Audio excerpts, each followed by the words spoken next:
देखो, जो ये संसार है ना, पूरी की पूरी दुनिया, ये एक समुंदर है।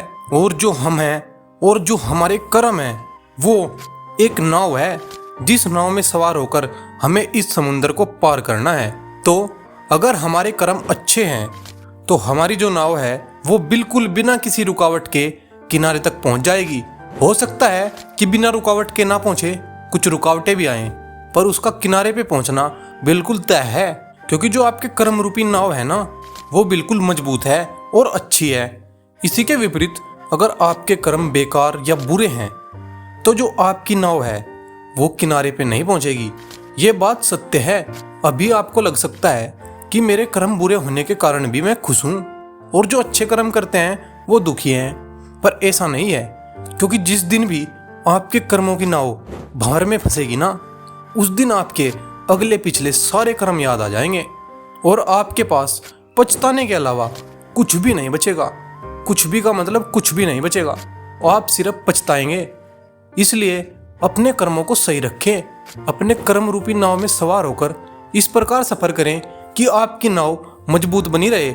आपको डर ना हो कि आपकी नाव भंवर में फंस सकती है, क्योंकि आपने अपनी नाव में कमजोर कर्म रूपी लकड़ी लगाई है।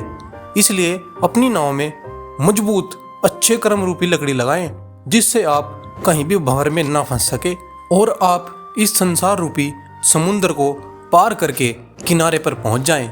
आज का समय तो खासकर ऐसा ही है, जिसमें हमें देखने को मिलता है कि जो जितना बुरा होता है वो उतना खुश होता है और जो जितना अच्छा होता है वो उतना दुखी होता है। अब कुछ संतों के द्वारा तो बताया जाता है कि हमारे पिछले कर्मों का प्रारब्ध होता है, यानी कि हमारे जो पिछले कर्म थे वो कट रहे होते हैं। अगर हम अच्छा ही करते हैं तो हमारे वो कर्म कटते हैं। पर अगर लॉजिकली देखें तो देखो, अभी चल रहा है कलयुग। जब शुरुआत में सतयुग था तो तब देवता जो थे वो अलग लोक में रहते थे और असुर जो थे वो अलग लोक में रहते थे। उसके बाद आया त्रेता युग, उसमें देवता और असुर एक ही लोक में रहने लगे, यानी कि राम जी और रावण। उसके बाद आया द्वापर युग, उसमें देवता और असुर एक ही परिवार में रहने लगे, जैसे कंस, कृष्ण, कौरव और पांडव।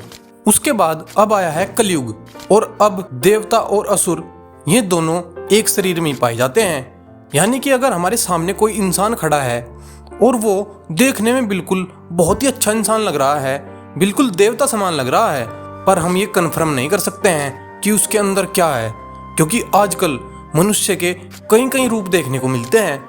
जो बाहर से नरम और अच्छा दिखता है वो अंदर से बहुत कठोर होता है, और जो बाहर से बहुत कठोर दिखता है वो अंदर से बहुत नरम होता है। तो आज के इस युग में एक इंसान के अंदर ही देवता भी है और असुर भी है। उसकी पहचान करने की देरी है। इन बातों को समझाने का मतलब है कि जब सतयुग था तो जो सच बोलते थे या अच्छे कर्म करते थे उनको ज्यादा तरक्की मिलती थी और वो खुश भी होते थे। उसके बाद जब त्रेता युग आया, उसमें अच्छाई थोड़ी कम होती चली गई, फिर द्वापर में और कम होती चली गई, और अब आया है कलयुग। अब इसमें 50-50 या कह सकते हैं कि 80 और 20 का अंतर आ गया है।